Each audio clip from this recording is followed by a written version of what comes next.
Yep, still morning.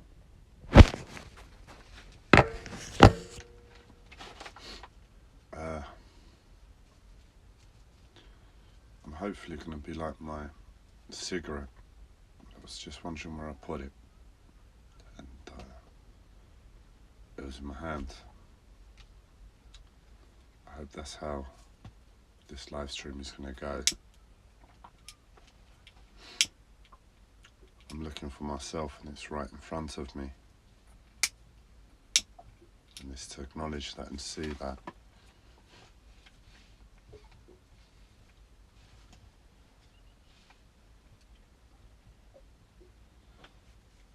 Because where I am is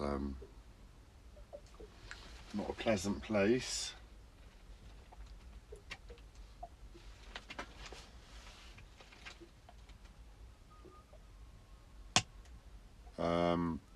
I've been dealing with depression for a while now, and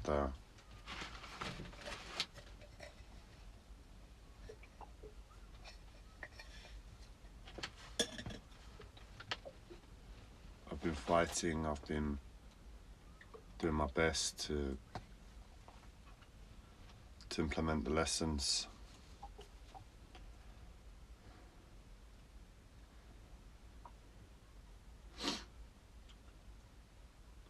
Life has taught me to manage it, be proactive,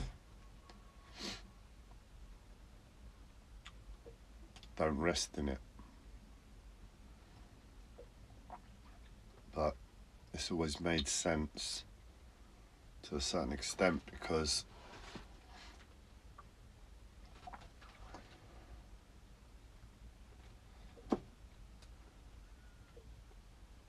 it's never been too much of a impact on my life that it keeps me down. It stops me from getting up each day and getting on with stuff, or at least whenever it has wanted to in the past.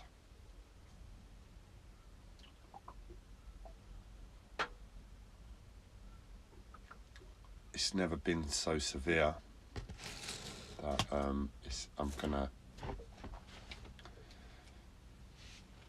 decline with much effect.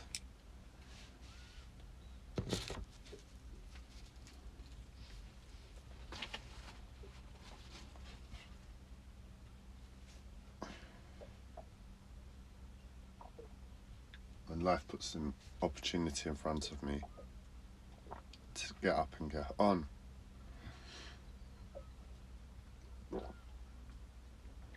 But the depression at the moment is really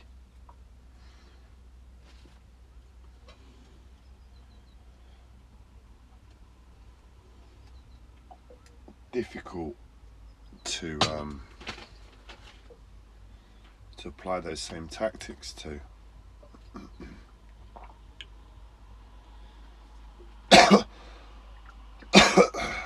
Where I found myself the past few days is like that crunch place, that place where I have no answer for what life is putting in front of me anymore. It's too painful, it's too hard to stomach. It's too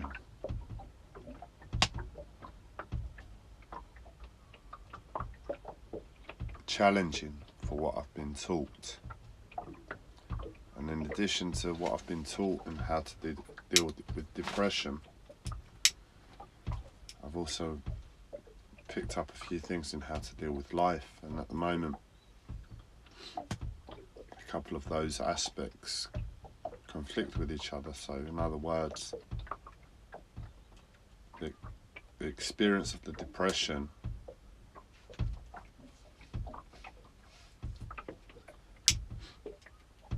a result of life and the outside world.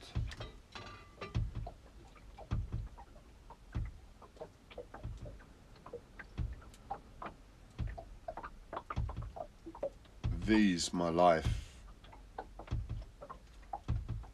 in the present moment is too much. So in other words,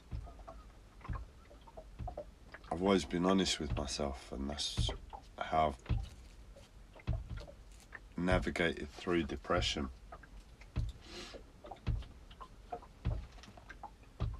And it's worked. And a lot of severe pressured times in my life over the past 10 plus years, but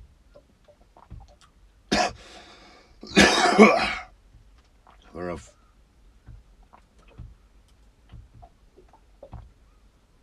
really been having to deal with depression head on is about the past 3 or 4 years, 3 years or so.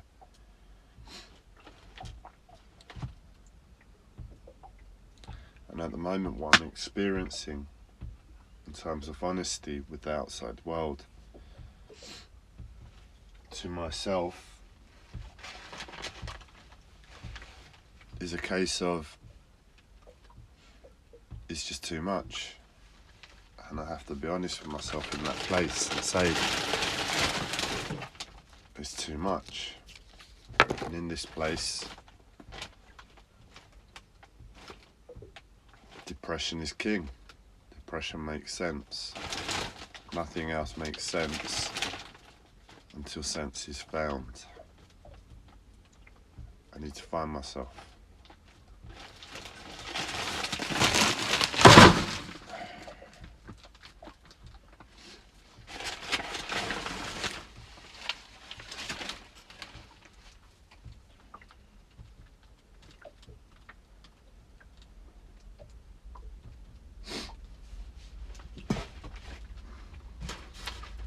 I also need to find a tissue.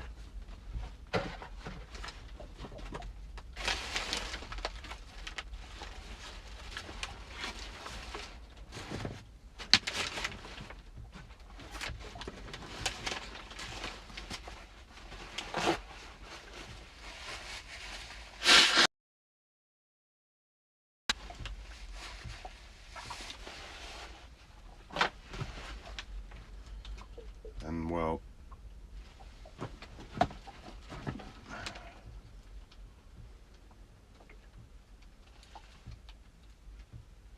the truth is, I've said it before a few times that I believe I'm in a coma. I believe this experience, this surreal experience of life is me in a coma. And all the surreal things that happen to me, all the inexplainable events just get explained by, well, I'm in a coma. Anything is possible.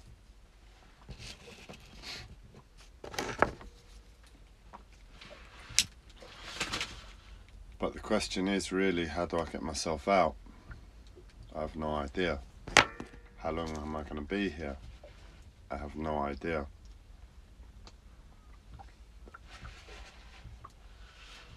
So it could be a very long process.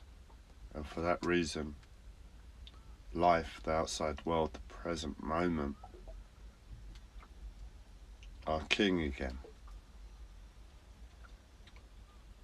And the depression returns. Unfortunately, I don't know for certainty that I'm in a coma. It's what I believe.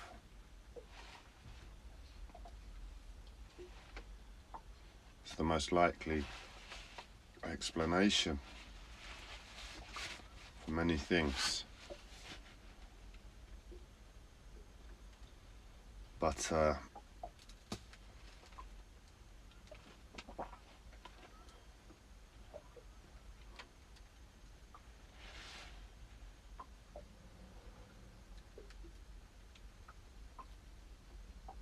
ultimately I'm dealing with this world. Ultimately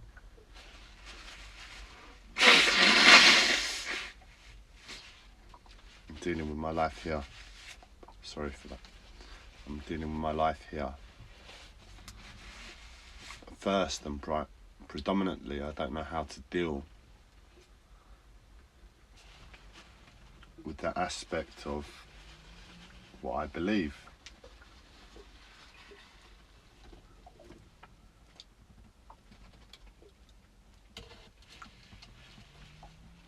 So I still have to deal with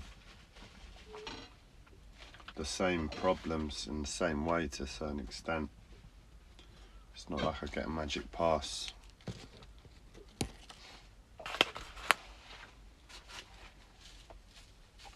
So for that reason I am still here with you all on the same level as we are here in this reality, real or not.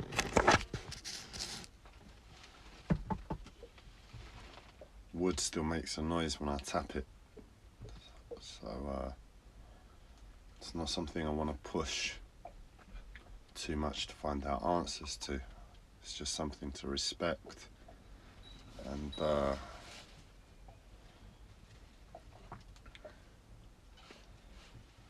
observe and see and witness.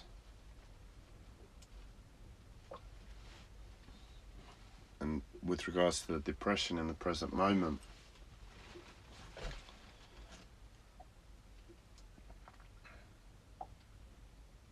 and my mental health problems on top of that,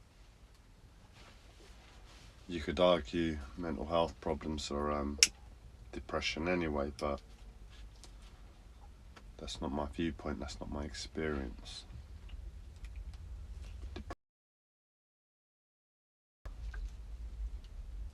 A justified response of a truthful life in an insane world.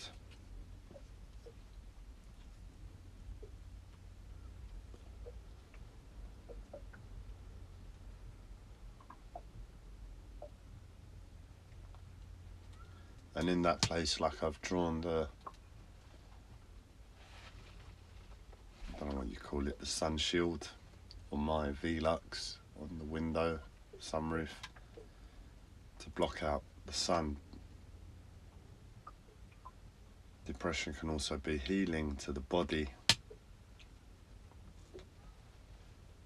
for all the stresses the world causes, life causes.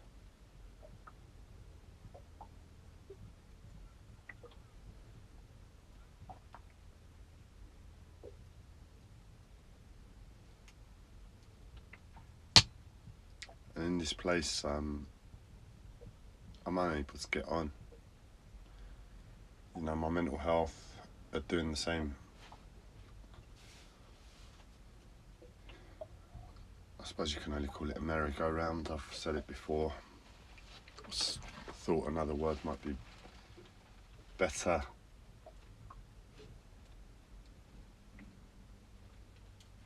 Used in this moment, but none came to mind.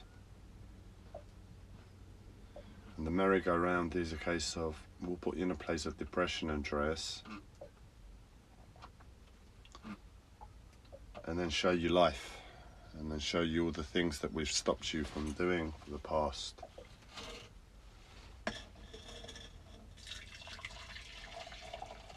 The past months and years that you need to get on with for the sake of life and for the sake of making depression worse.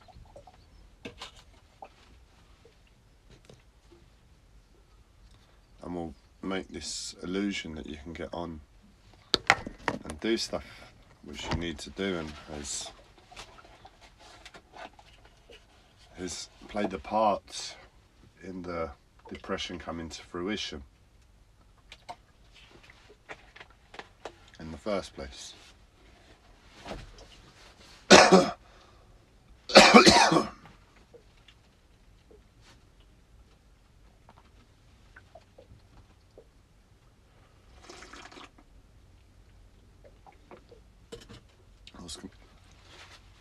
And that's what normally happens, you know. It's like I'll say something on a live stream, and life will create a situation where I have to contradict myself, and one of them is this. It's the weirdest thing. The therapist from the hospital's really gotten into my head on a few occasions, and I suppose that's what they're paid to do. But she's sort of stayed with me, and she turns up every so often, and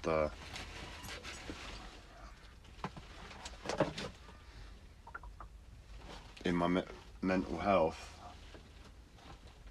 she turns up,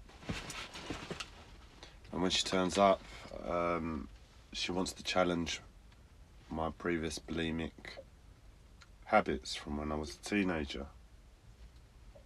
I've been very clear the past few years that I'd like to stop those energies within me, because for years they were always within me. In other words, I was always a recovering bulimic. And I said to myself 2 years ago, I think it was, or 3 years ago, I'd like it to stop. And then I found out on a spiritual level, I don't know if it's what planet specifically influenced that idea, but I'm sure it's astrologically, has its roots in astrology. And sorry, I'm trying to deal with the pain at the same time, but I'm sure that this idea has a root in astrology as well. I mean, time comes from the sky, time comes from astrology.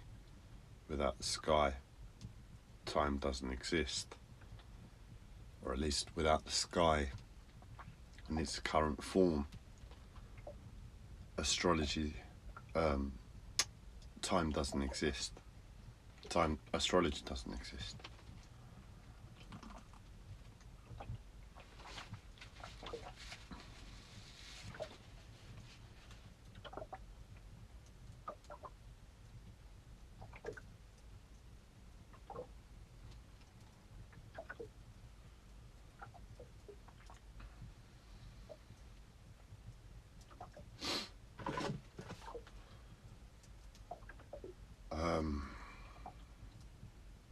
Mine's gone blank.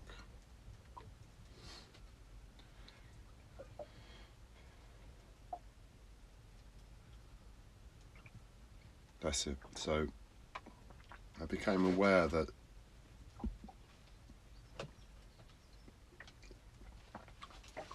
on 16-year, I don't know if it was 8-year cycles, but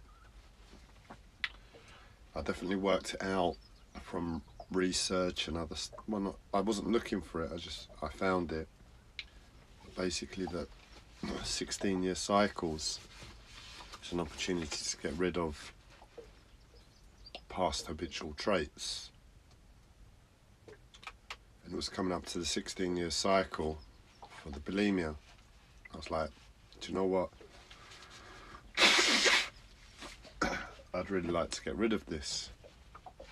So I said to myself, however hard life gets, it's not something I want to partake in this next year. Really give it an opportunity to get out of my system so it doesn't return. Because in the past, I was always bulimic, and then I recovered from bulimia, but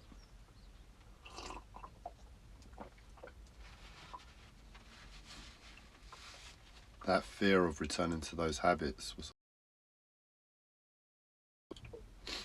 And for many years,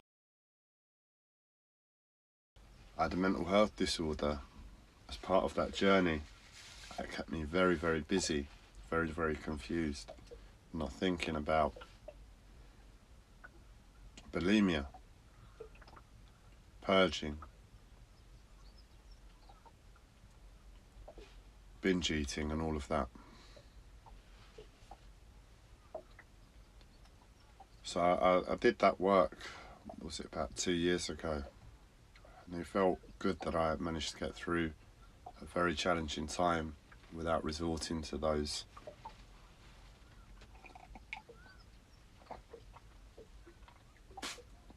very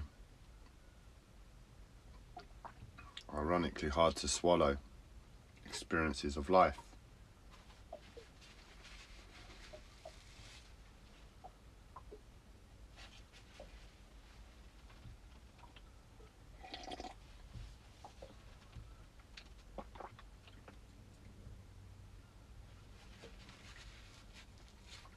But for whatever reason, I don't know if she wants to, on a spiritual level, make sure that I achieve my goal there.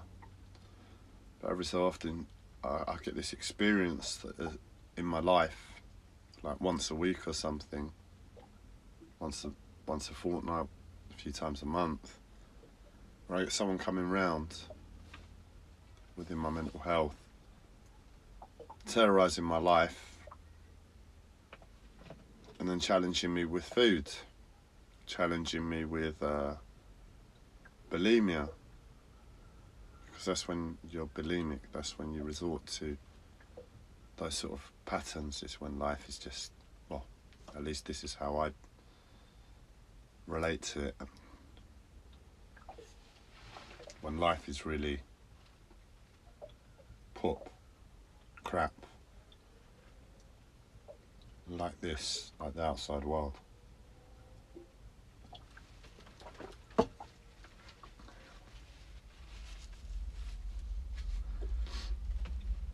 So every few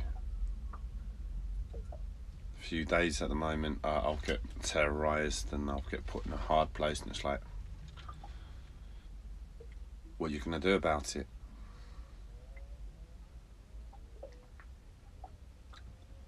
I've not really been, not that I can recall at least, close to going back on my life in those moments, going back on my decision in those moments and venturing into bulimia again. But it's present, you know, that consideration, and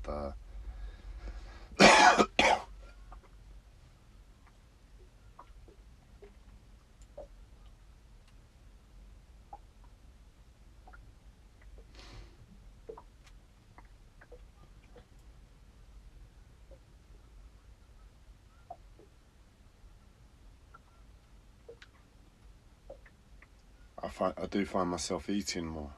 I find myself binge eating, but I eat healthy food. I eat well. And as long as I keep it in that regard and don't start eating unhealthy, really heavy sugar content food that's not good for me, there seems to be some balance here with the bulimia.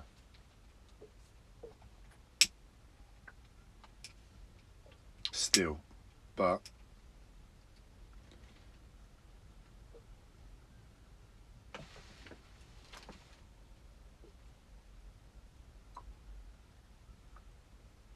I don't need that challenge, you know? I don't need that challenge every few weeks, every few days. For an aspect of what the depression can cause. It adds to the depression in the first place.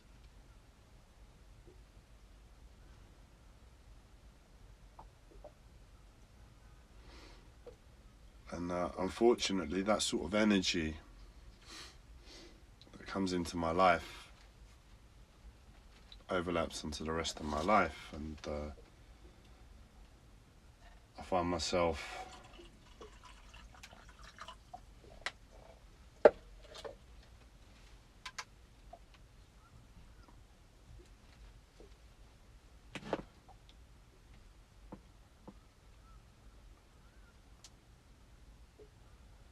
was going to say not having control of my life to such an extent that bulimia becomes a possibility.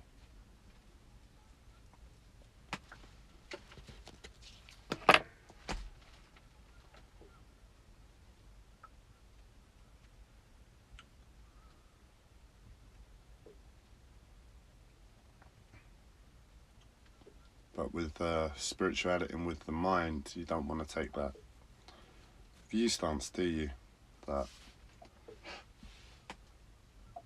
it's because of control issues, which is the ultimate truth probably on one level.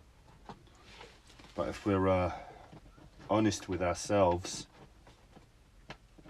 unless we've stumbled onto perfection and possibly even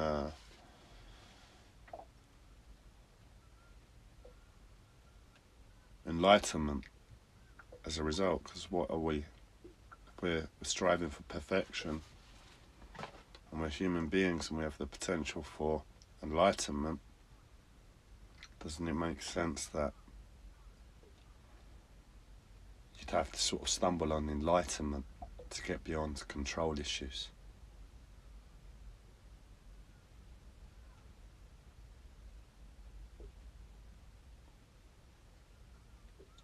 I'm still human. I haven't found enlightenment. If anybody out there that has stumbled upon it, here's this live stream. And please do start sharing, you know.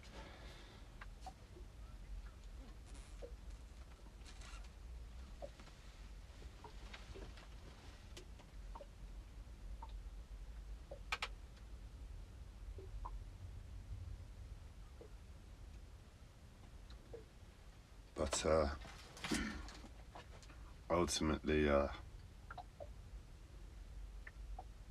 is the hardest place I found myself for many years.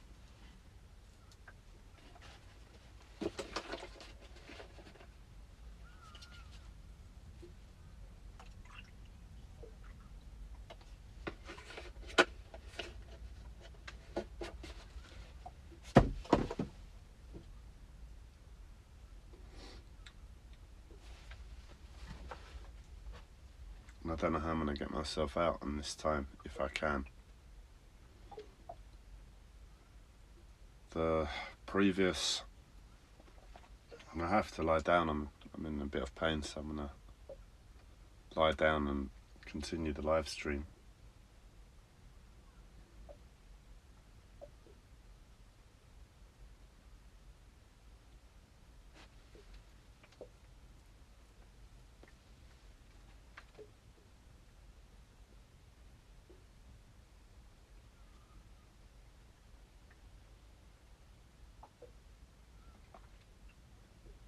But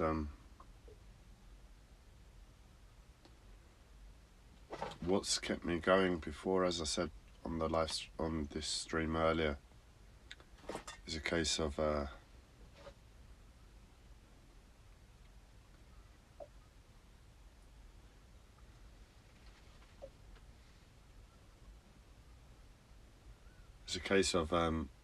way my mental health puts me in this place, and it makes sense that that's how you can get depressed anyway, is by making life difficult, making it really challenging, too challenging, beyond our human capabilities.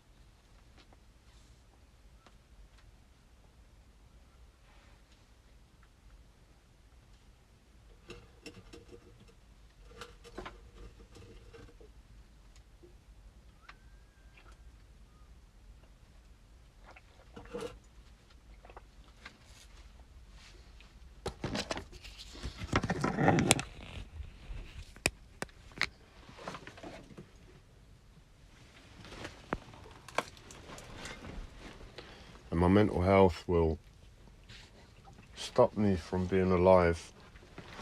Really, really.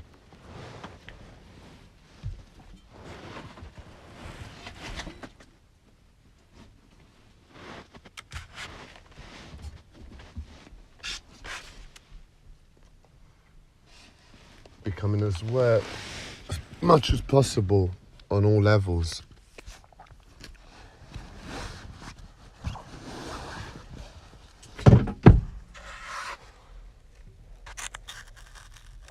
Not so pleasant this way, but I have to lie down.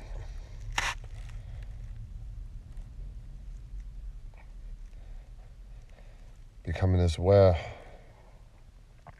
on as many levels as possible.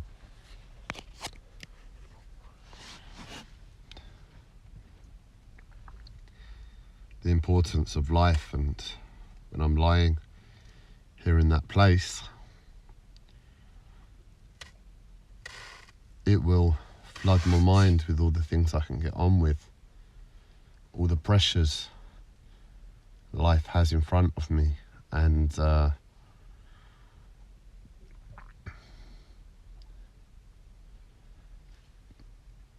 creates a pressure environment for me where I'm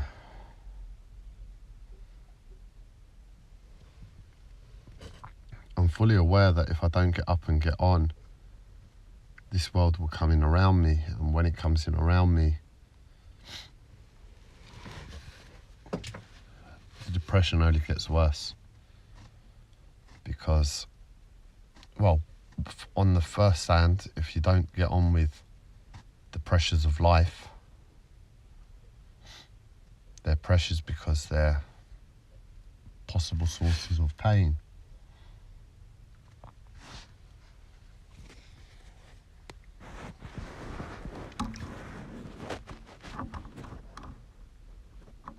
See if we can rest the phone in any way.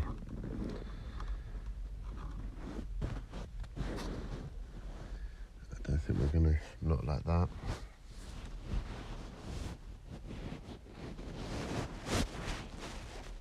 Oh, do it like this.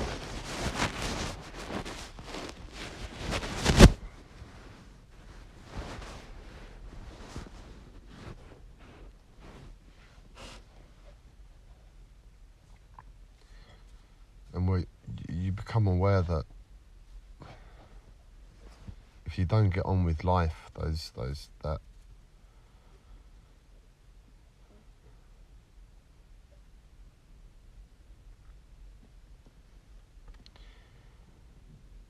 depression, the pain that's caused the depression, is only going to get worse. So you get up and you get on, not wanting an already bad situation to get worse. And if you can't really rest because of physical pain, you can't lie, you can't sit, it's somehow the easiest thing to do is just to get on.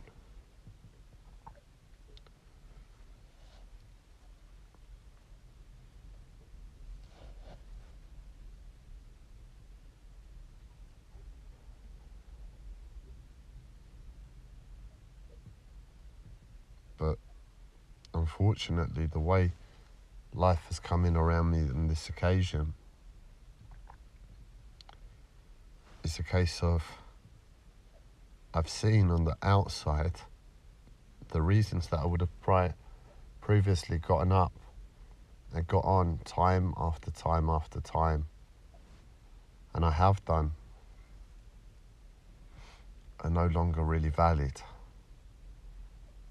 Because if I'm getting up to get on for the sole reason of not making my circumstance worse, and that's been a reoccurrence, and then life just makes it so that it's like, doesn't matter.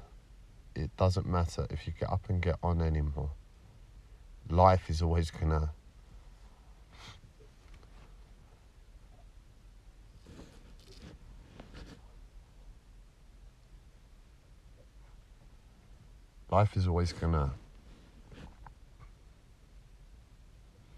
be that bit more surreal that bit more painful.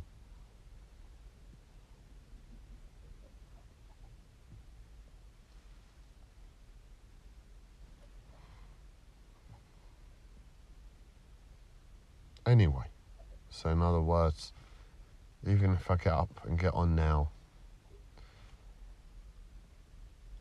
because in depression you feel powerful. In depression you feel like you've got weight. In this world of sickness and in this world that doesn't make sense, anything that gives you strength, even if it's a pseudo strength,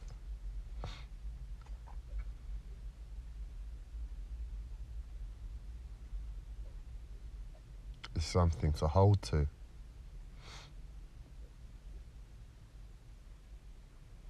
But as I said, what's the point of me getting up with that strength of depression in my head, with a little bit more sickness, if the reality is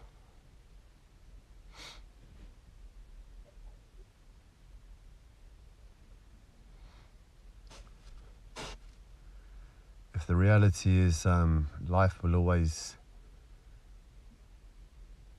be stronger than me. Life will always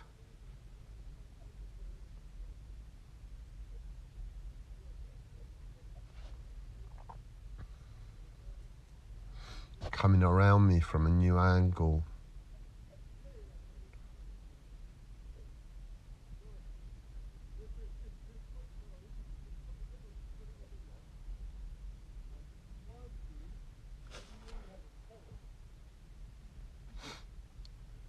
Where in that place of depression, those things that you can get on with that would have got you up and moving no longer have worth, because you might be able to do them again for a day, 2 days a week, when you've been struggling to do them for the last 6 months. But the whole point with depression is not to hold to depression.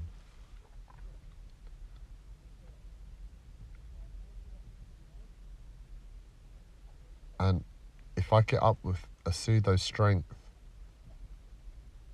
that comes from depression, and I get on with a few things for a day, 2 days a week, what happens then? Because I have to let that feeling of depression go. I can't hold on to that feeling. That's what I understand as the best way to deal with depression is not to hold on to depression in any way.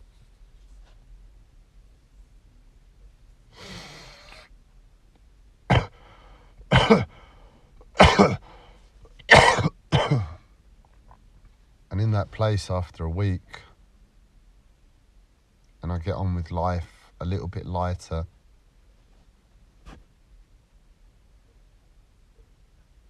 without that strength again,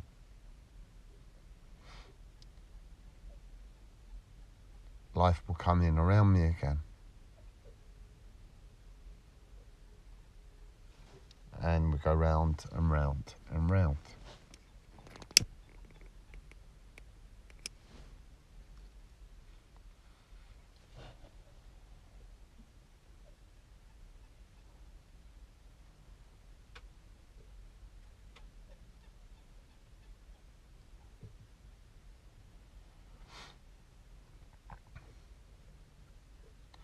So on this occasion, I'm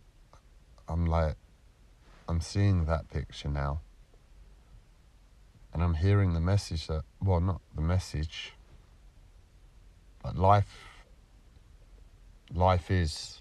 just is. And if you are spiritually minded, you might raise yourself to ask questions of that life. And within those questions, messages can be found.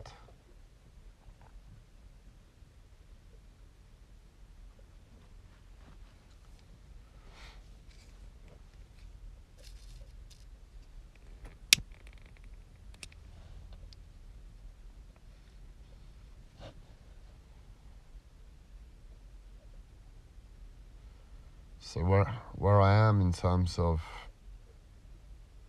that is a case of I have two really pressing things to do. I mean, that's a lie. Everything I have to do is pressing. But right now, in the present moment, I can see two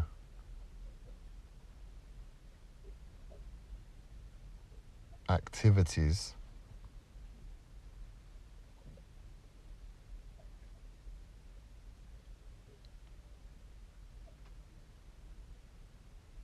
that I need to do for my sanity in the present moment. And that's all I'm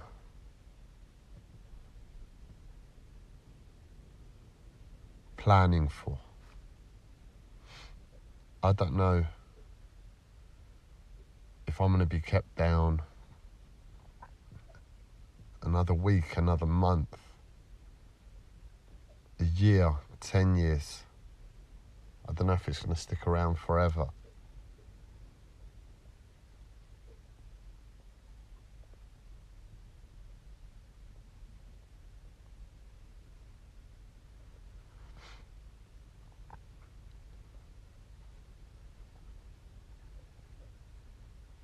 Ultimately, I'm having to say to myself that I'm going to have to let some of those pressures that are life,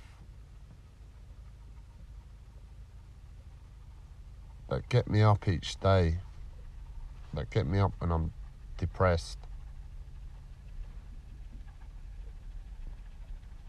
just be insignificant. And only when they really show themselves as overwhelming, as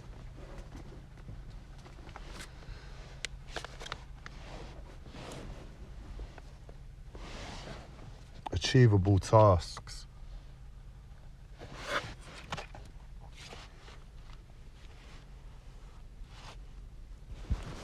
riding out the depression, will I do them slowly? But that's not really life. I'm not really alive. In that place, I'm constantly letting waters in, so to speak. I'm constantly not on top of things. I'm constantly letting beautiful days when the sun is shining like this pass me by, and I've been waiting for the sun to shine, and through a winter that wasn't cold. It wasn't cold at all, but it's been hard for me, and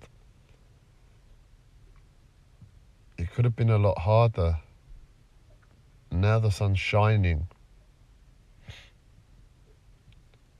where it wasn't even that cold, but it was very, very difficult. I want to take advantage of it. I want to use the nice weather and deal with some of those life pressures. So, in the nature of the live stream's title and the purpose of the live stream, to find the solution, find myself when I'm not really here.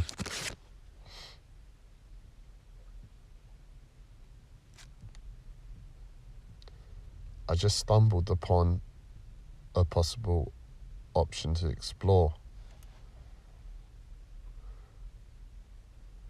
all the while my memory being wiped at the same time. So what I'll do, I'll talk about something else for a second until and if that memory returns, and I can explore that again.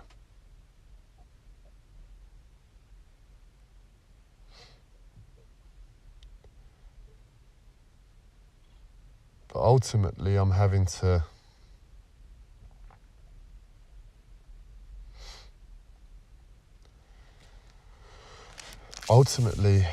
my problems are money. ultimately my problems are time. Ultimately my problems are spiritual. Ultimately my problems are my mental health. My understanding from a spiritual perspective of all my mental health problems and a possible answer for them is the works of Carlos Castaneda and Don Juan. And within that, Carlos is put through insane pursuits, insane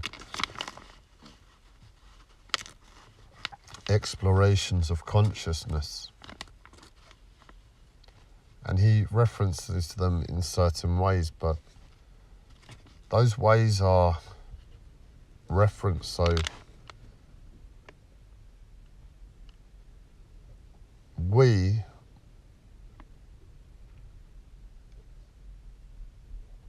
mere mortals that haven't had the opportunity of that spiritual process in our lives can understand them. But from my perspective, in terms of having a mental health disorder and being spiritual, sorry for these angles, but not much I can do. I really need to make the live stream for my sanity. And within that place, putting a few people off with my less than... Well, all it is an incomplete decoration to my home. Because I'm more than capable of making it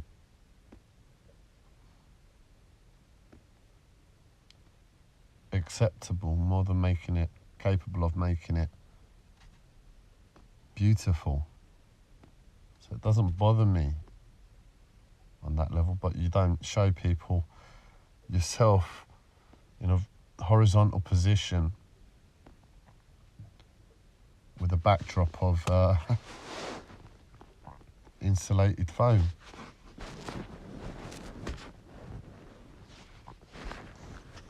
But that's part of the problem, isn't it? The outside world again. Because that's what I was trying to say. The pressures are the outside world. The pressures are life. Really asking humanity to see ourselves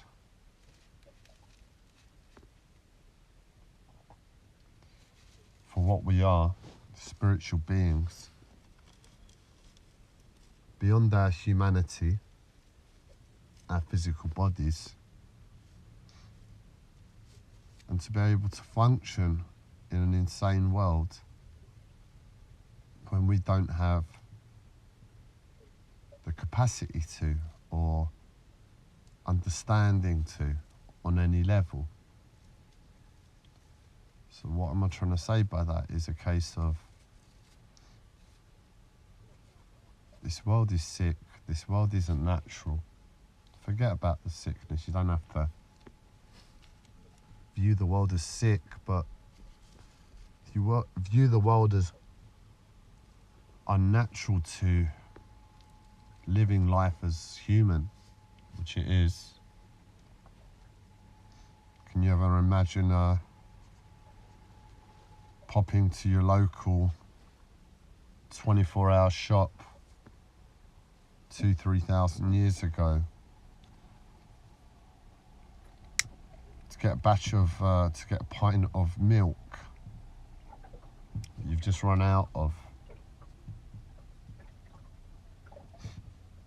so you can have milk in your tea and coffee in the morning, so your children can have milk in their cereals, and so on and so forth. It's a very unnatural experience. We should need to milk a cow ourselves and or pop to a neighbour who has a cow and get some milk from them. Really, that's as far as nature goes. And we're rocking up somewhere in the middle of the night,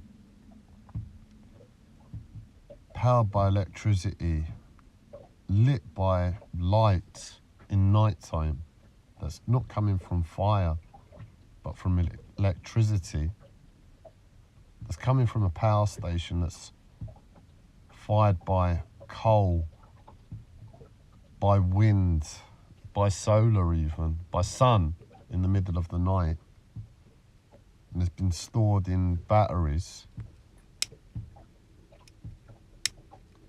during the day.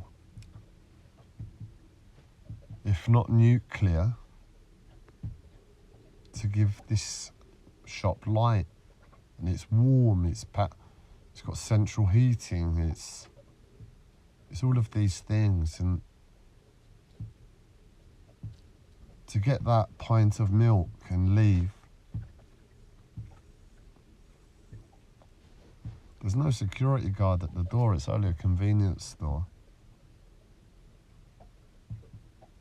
But there's a common understanding in your psyche that you need to pay. You need to exchange, you need to give. Because if you don't, there's CCTV cameras, and what will happen is that chances are the shop owner isn't going to chase you down the street, but pictures of your face, images of you moving through the shop, picking up whatever you get and walking out again, is going to have implications in terms of your freedom in the coming weeks and months. Because if the police spot this face on a camera looking like this, it's not going to be difficult to find who the culprit is. What I'm trying to say is that idea isn't natural. So what we have to do is partake within this world again and walk up to the owner of that magical, warm, lit, really solidly built shop that may or may not own it and may rent it, so it might not even really be his, and do something weird again and strange again. And I can do this one of a few ways, and I can pull out money, coins, silver, copper.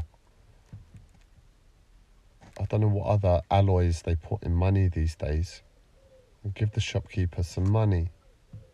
Alloy has no value. I can go to a scrap merchants and pick up a lot of scrap aluminium for not a lot. But if I go to the shop and try and give that same shop owner 1,000 times that amount of whatever that pint of milk costs me in terms of pure metal, the shop owner isn't going to accept it. He's going to look at me like I'm mad.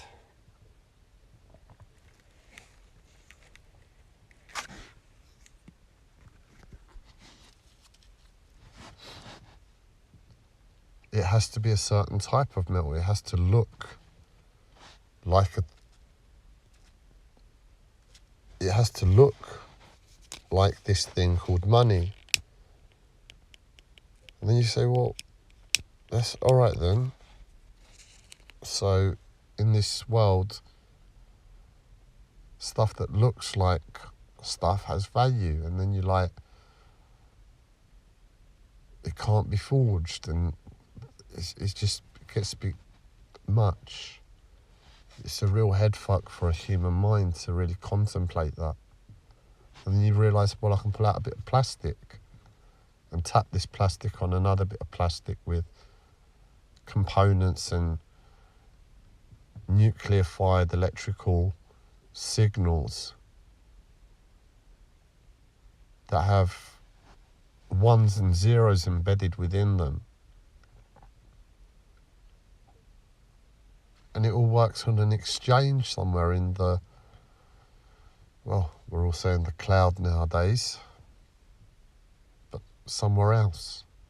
The shop owner hasn't got a clue about the value of that bit of plastic in my hand. It happens somewhere else. But he's more than happy for me to tap on that thing on his counter and for me to walk out that way, if that thing beeps the right way.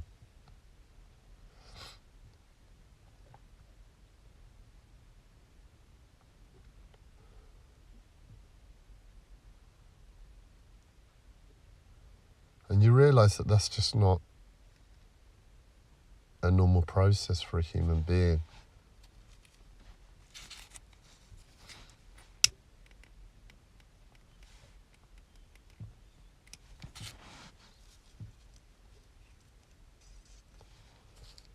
And you realise the world is not natural. And all of these pressures that we have upon us for life, very few of them look like nature.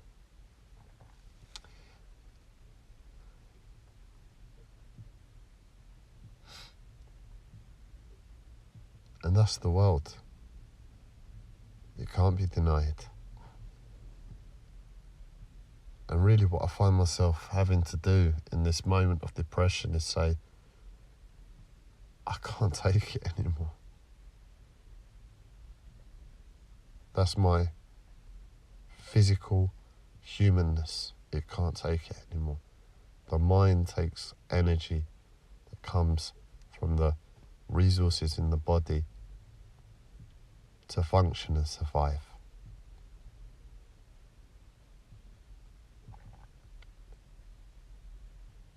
If what constrains that body is all illogical, all very unnatural, we almost have to create a second idea of nature, separate from nature,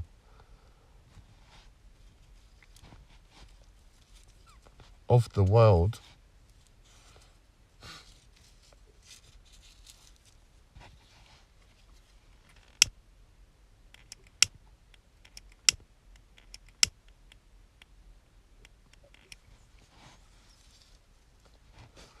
to survive. And that's fine. And that's easy enough. That's easy enough. That really is. But if you ever want to be spiritual in that idea, and you value the original idea of nature, it becomes a little bit more difficult. Just a little bit. But if you're a bit of an idiot as well, and you really, really hunger for spirituality more than any of that other thing, that other nature that we've had to create,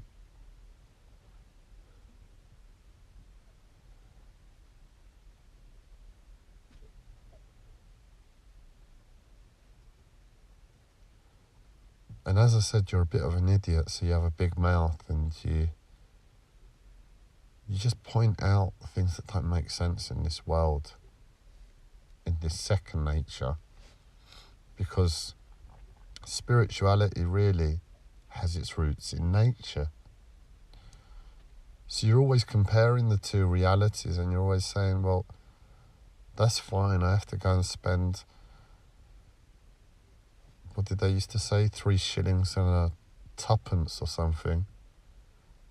What's the difference? You're giving over bits of metal that don't have value, that do have value, that don't have value, that do have value, that the shop owner doesn't really care about, just as long as it beeps correctly.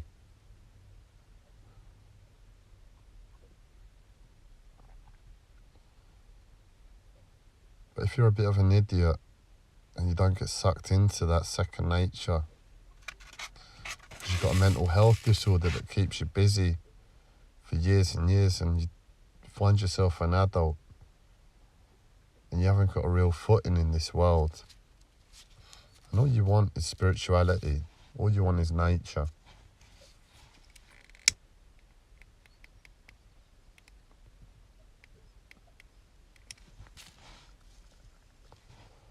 and you're not really part of this second nature. It's ironic because I've been seeing on Facebook that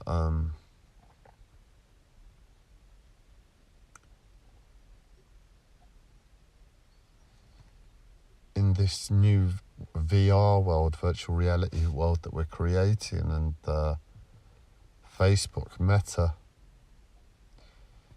is creating what could be the first metaverse, and there'll be many within the VR world, or at least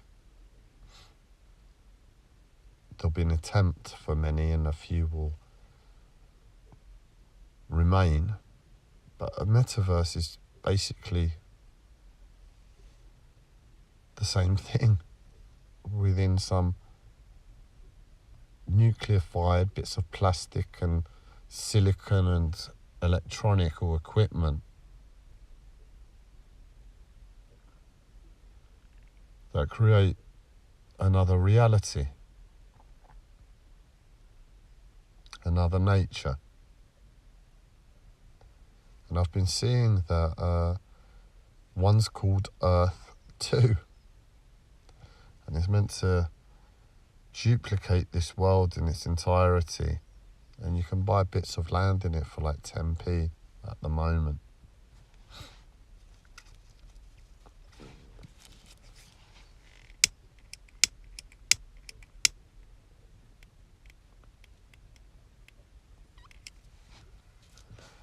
Holding a camera phone and lighting a rollie isn't the easiest of things, so 1 second.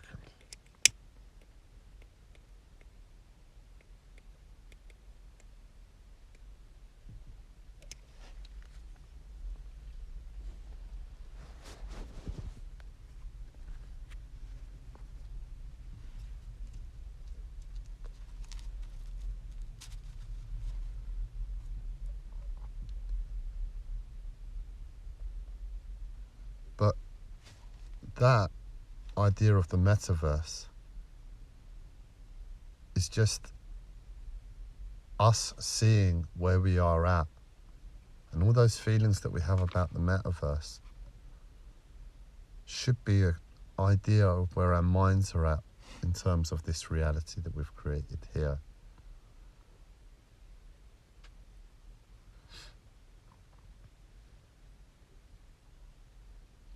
And ultimately, all I find is that I want spirituality, man.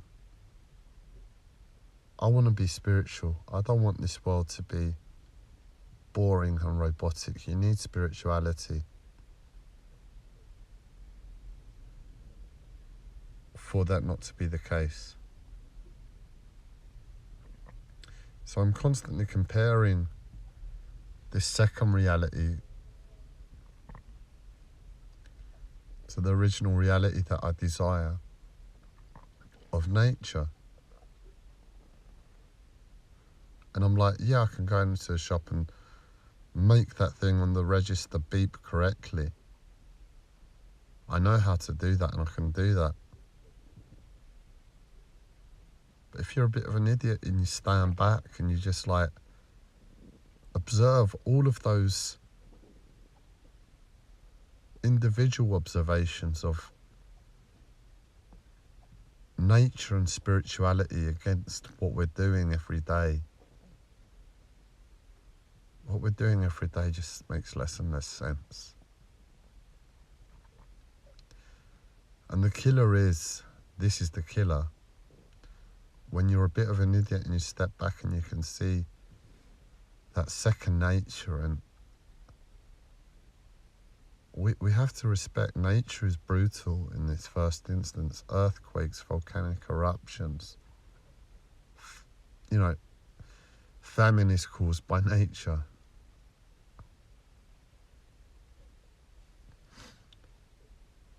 Disease is caused by, well, arguably nature again. Floods, drought. Nature isn't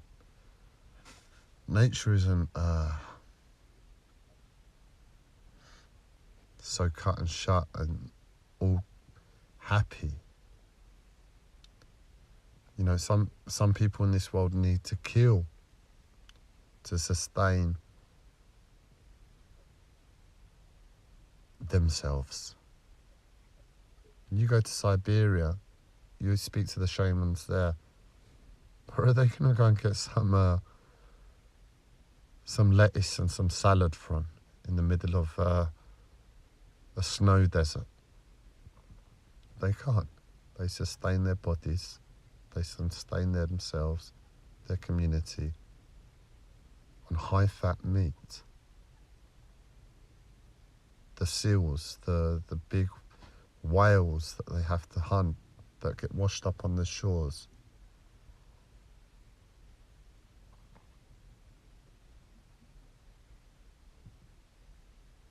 The animals there, they're all high fat. And that's what you need in those environments.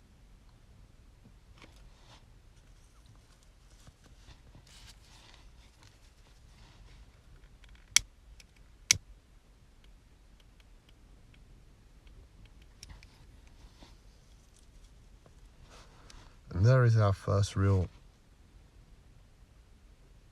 sign, because in that, you could say, well, it's the same thing. This reality is the same. Why are you creating such a problem, Andreas? The reason I'm creating a problem is because when you go to your local supermarket and pick up a pack of minced beef, and you go through that process of walking into that strange magical building in the middle of the night, because it's open 24 hours a day,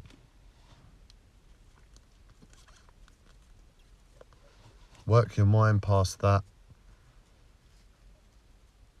magic taking place, and then you get to all of the different things that you can pick up. And as we said, you can't just walk out. You have to make that machine beep the correct way first. There are security guards in those bigger stores.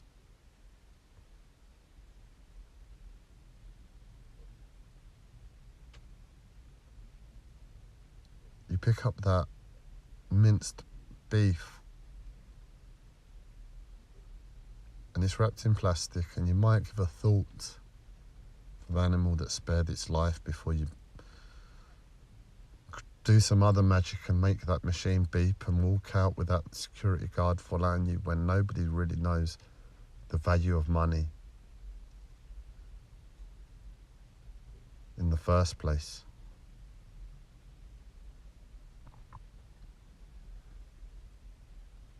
But they're happy to see you suffer by taking you to the police because you just picked up whatever you picked up and you walked out because you didn't make the machine beep. And that's what those people care about. And people will be willing to make you suffer so they don't suffer, because that security guard's paid to do his job, and if you walk out, that's going to go against him. So all he's thinking about is making you suffer by taking you to the police because you didn't make it beep, and it needs to beep.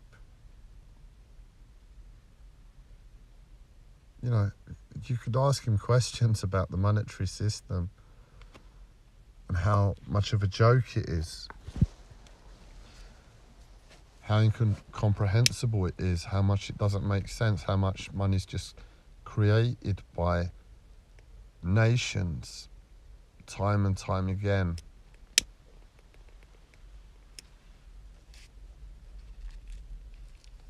As if they're taking the piss when we're counting the pennies down here.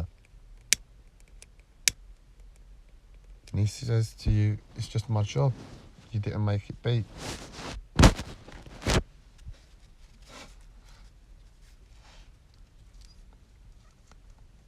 You need to make it beep.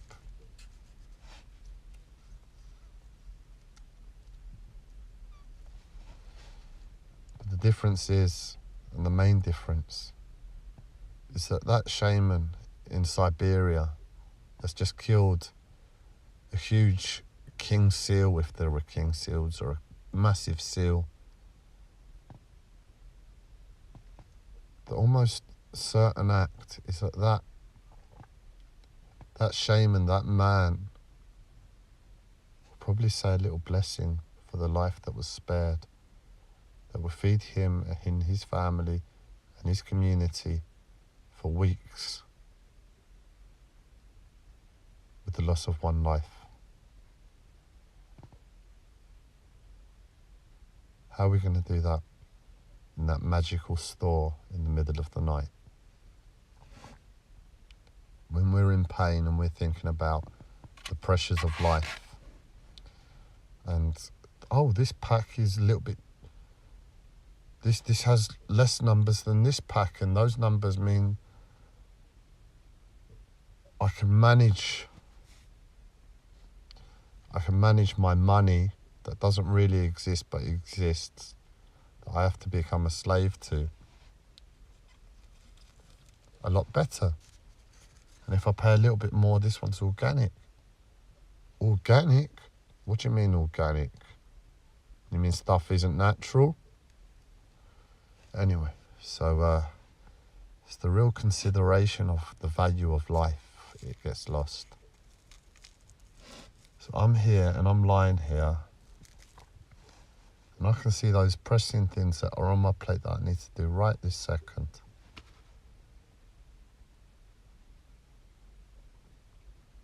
Right this second, right soon, as soon as possible. But it's just got to the point where if you're an idiot and you see this second nature that we've created and all of the holes that it's got in it that don't make sense, it's a case of those pressures get less and less important, because it's a case of what you're being asked by this second nature is not to become better.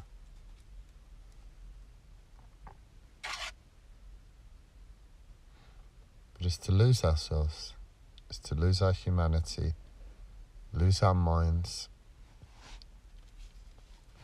And I'm not having much luck with this rollie. It just keeps going out.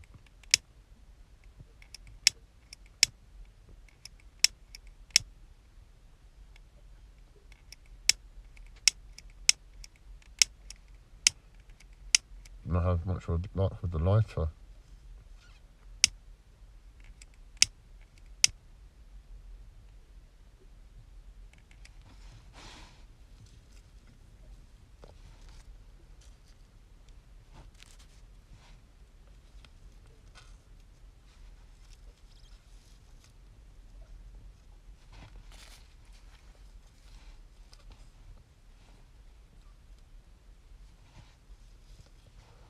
But we lose ourselves within this second nature because many don't give the energy to ask the questions. Why? Why, when I can see the world, is there so much pain and denatured human souls pretending they're something, that they're demigods, if we're talking about fame now?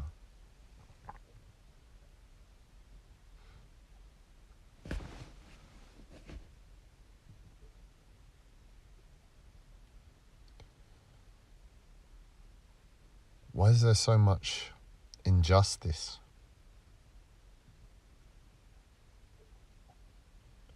When, given the dynamics of that second nature, given the fact that it's not nature, given the fact that it's a second nature created out of circumstance, created out of our past as a collective humanity, why on earth can't we just put it right? Make it perfect, that we don't need to suffer, that injustice isn't flourishing within this second nature. Why can't we just leave it that the little bits of injustice that we experience as humanity is when the original nature does what the original nature does? Earthquakes, droughts, floods, volcanic eruptions, and the like. Why do we need to recreate that? Does that make sense? Because this idiot sees a lot of the holes in this second nature, and those holes just make it really hard to participate within it. And if all I'm doing is craving spirituality, which is nature in the first instance,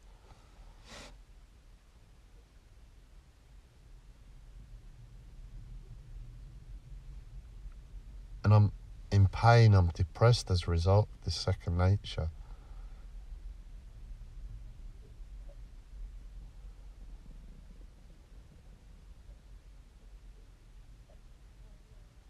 it's just like that becomes less and less of an issue. When you're depressed, when you're in pain, when you're in anguish, primarily as a result of what this second nature takes from you.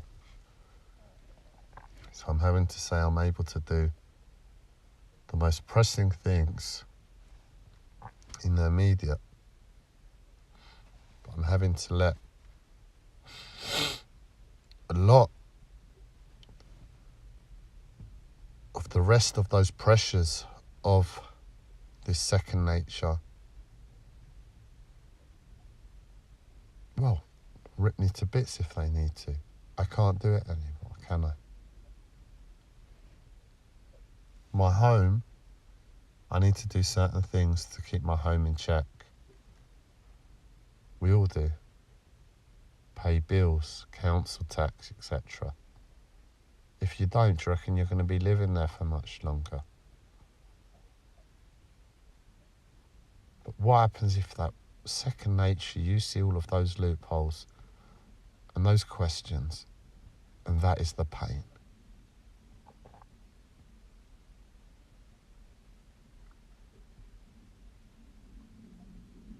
Do you reckon you'll be able to summon that strength?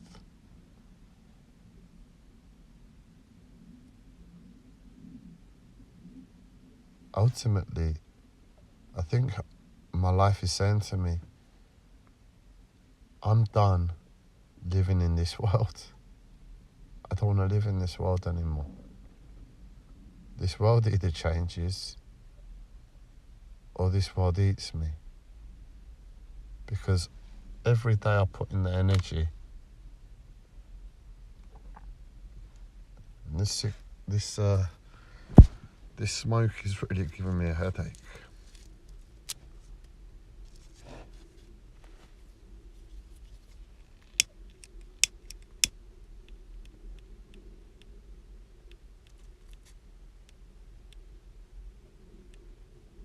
And I'm really troubled with the war in Ukraine at the moment. Because I'm looking at it and I'm thinking, there's just no need. I'm looking at politics for the first time and I'm asking questions of it. I don't do politics, I've said it. But unfortunately my Sky Sports app that I normally listen to in the day isn't available anymore. So I put on the news and I'm listening to the news. And it's the first time in my life. And I'm listening to real important things that are happening in the world. And I'm asking myself the question a lot of the time, why is this happening? There's just no need. We view ourselves, and to a certain extent we view ourselves as an enlightened species. We think the power of electricity, central heating and beeps is enlightenment, it's evolution.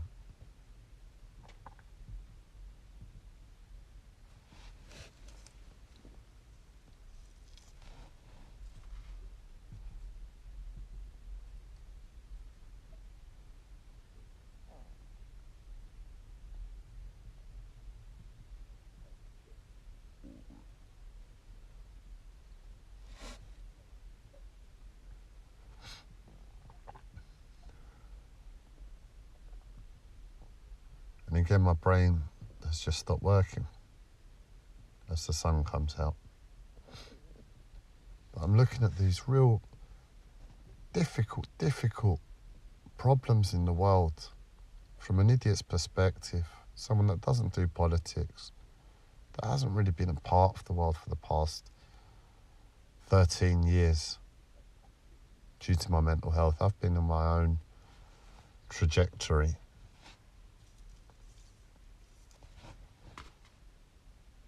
And I'm coming around now, and I've never studied politics. I've never studied anything. I don't really read books. I've read a few spiritual books in my life, and that's it.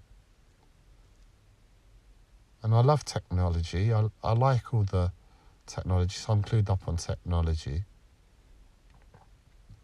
And in terms of that aspect, I'm looking at these really complex problems. I'm just asking the question, what the fuck is going on? Why are we doing this to ourselves? We don't need to. For instance, Russia and Putin are doing it for a reason. Ukraine are responding in a certain way for a reason. America and the rest of the world are getting involved for a reason. And you understand those reasons as part of this second nature to a certain extent. But you just begin to ask the questions. When you can see solutions, why?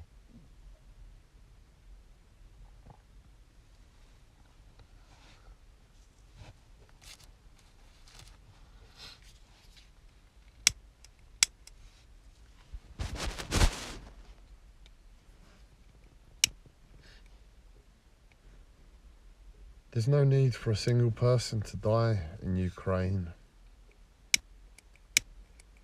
And at the same time, everyone gets what they really want. You might not get everything you want. You might not be able to get some of the luxuries that you want, but you get what you want if you know yourself. But everybody's going about it. All parties, all sides.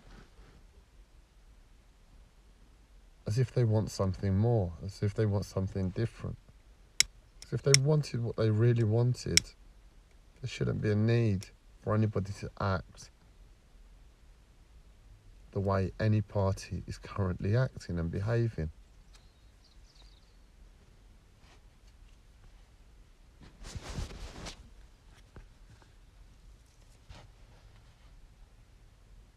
And then I look at my life.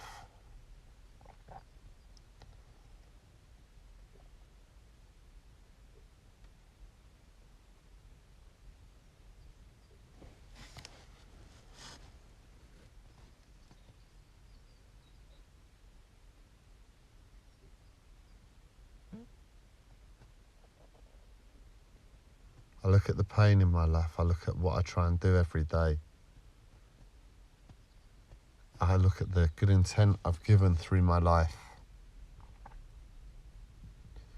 I look at the world, I see the collective psychosis, right? So we've got people in this world that are awakened.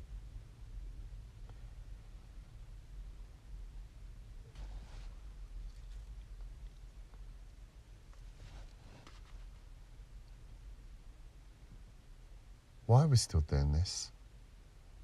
Why am I still experiencing this as a result of us, as a result of nature too, when there's no need? And what I'm experiencing, anybody could experience.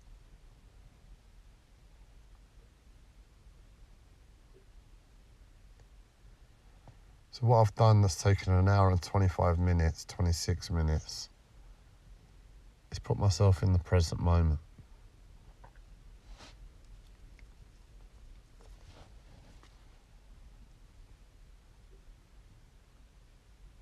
And in this place, I kind of need answers. The confusion of trying to live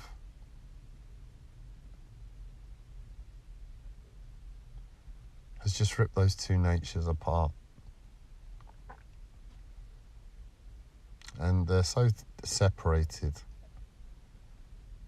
I can still go to a shop and I can work my magic spell and I can say abracadabra and whatever.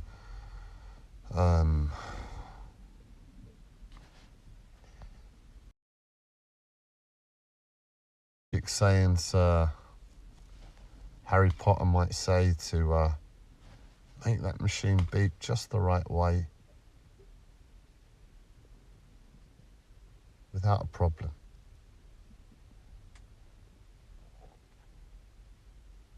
But given all of the elements that nature too adds on top of that, I mean, you can't have that situation and war in this world.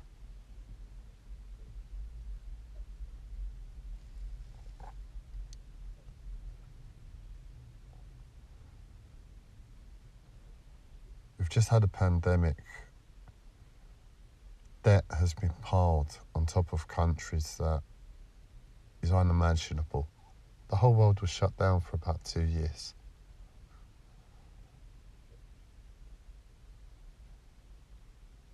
Think about your life. If you had debt, how'd you manage that? If you don't have an income, if you don't know how you're going to pay your debts, stuff gets taken away. You become bankrupt. How a country like America can have the debt it has and still be allowed to function, you'd have to think that the monetary system isn't real. And not only that, when they're in so much debt, first instance, that they'll probably never be able to repay.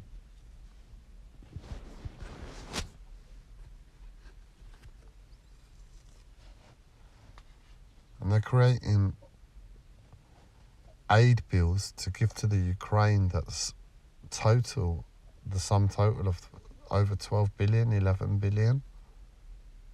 You think, all right, if I'm in debt up to my eyeballs, more than I can ever pay, how is the bank ever going to sanction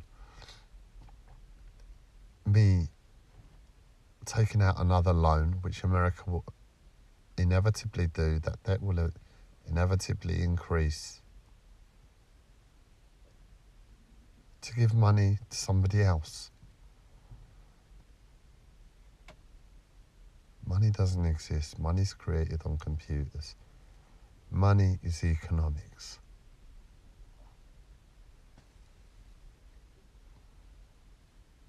But we'll let the masses suffer it. We'll let the masses continue in their own merry-go-rounds. While on this level, it's an utter joke.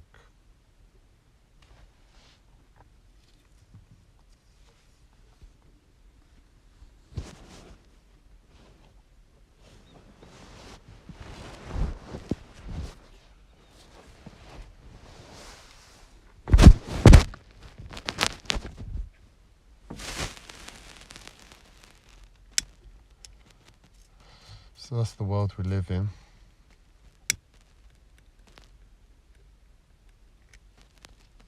And on top of that, as I said, I'm in a coma, so my life is a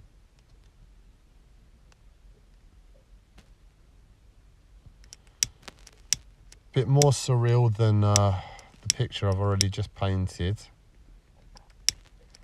But where it hits, where it troubles me, is when it affects this second nature.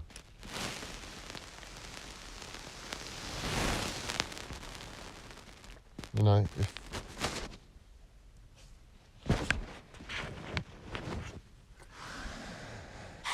if I wake up today and I walk into the kitchen and I realise something just disappeared or broke overnight without any reason, that's magic on one level.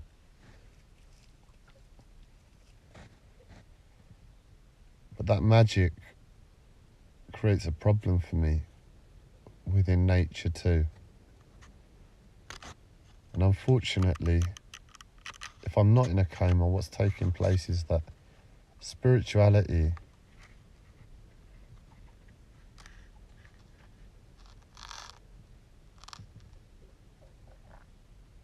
is creating a real physical problem in terms of this second nature for me. And there's no way I can deal with that. Ultimately, reality is reality. Ultimately, we've all sold out for a second nature because we can get Starbucks coffee and Nike kicks, iPhones and Teslas.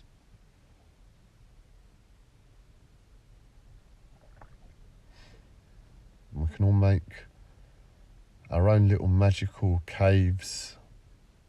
Some people have really, really big caves.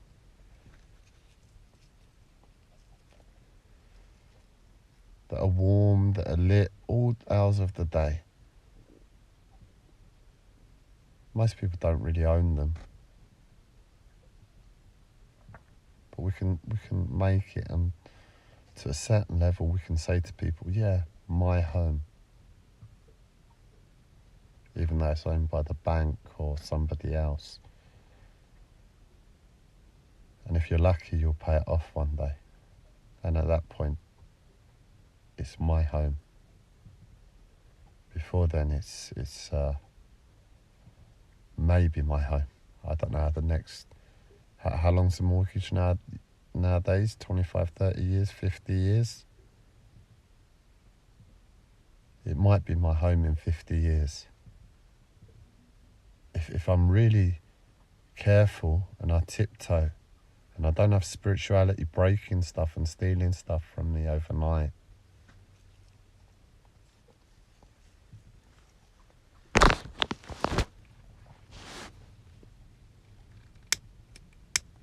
I might pay it off and it might be my home in 50 years.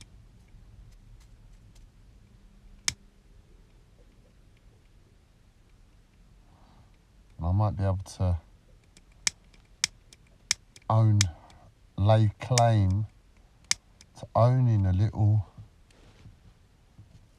or a big cave of magic.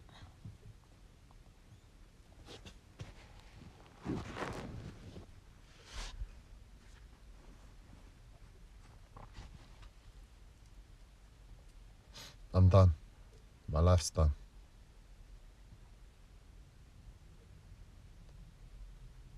And unfortunately, the way it's done is that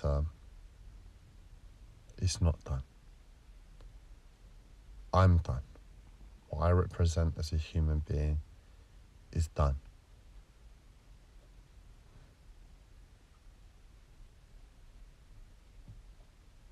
And what would likely happen is the all-ruling energy that is nature 2 is more real than nature 1. Because we, the people, give it the right to.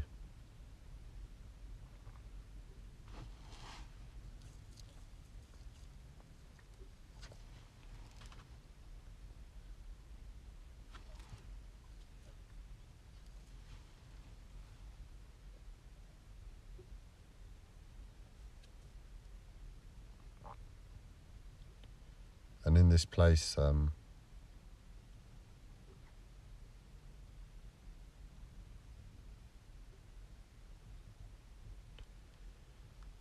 nature too is going to kill the humanness inside me, what I lay claim to as the constrictions that govern my depression.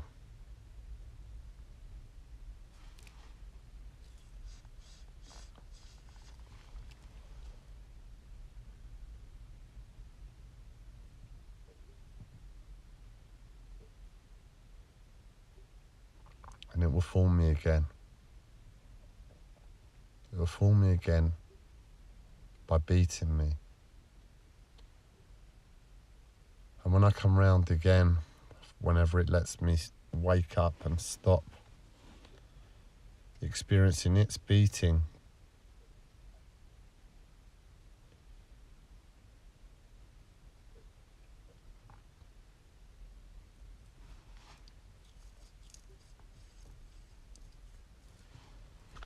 I'll likely get up again and continue with nature too, as Almighty God.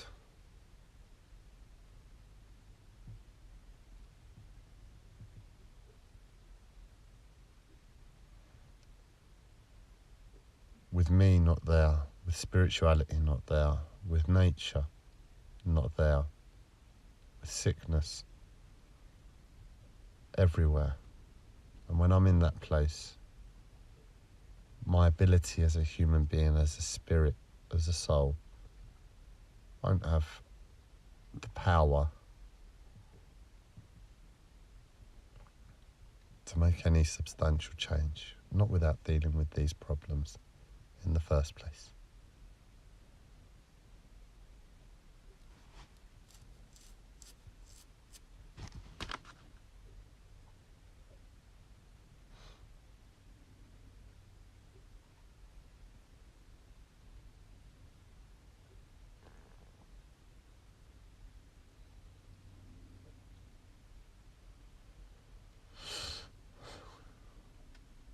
But don't worry, Nature 3 is coming, the metaverse is coming.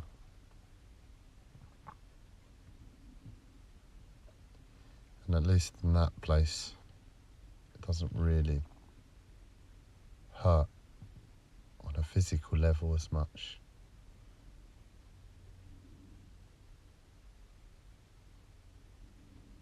Thank you for being here with me for an hour and 40 minutes while I find myself in the present moment, and I'm going to press end now and go back to the inevitability of the present moment, of the depression,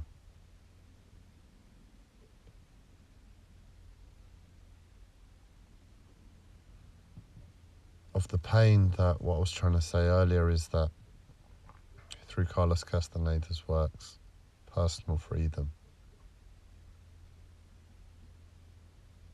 is where it's at. That's what you gotta live for, that's what you gotta find as a human being. And if you've got a mental health disorder, it's done in a different way, where you've got to find it with your mind, where you've got to see it, where you've got to know yourself, where you've got to know the world. But we've all got to find our own personal freedom. So bring on the metaverse. I need to find a new nature without nature.